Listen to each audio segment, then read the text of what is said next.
Collect the oil inlet and outlet pipes. Collect the three-phase power lines. Turn on the power.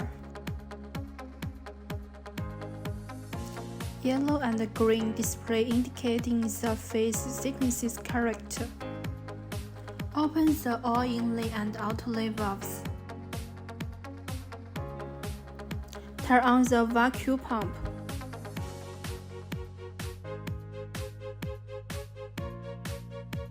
Observe the oil level rising.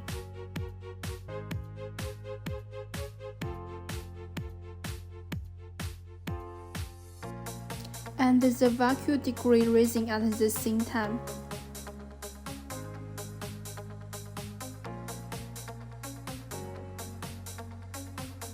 The oil pump starts automatically when the high liquid level is reached.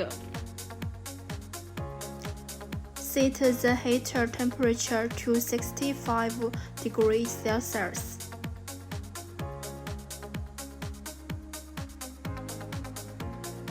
When the oil starts to flow in,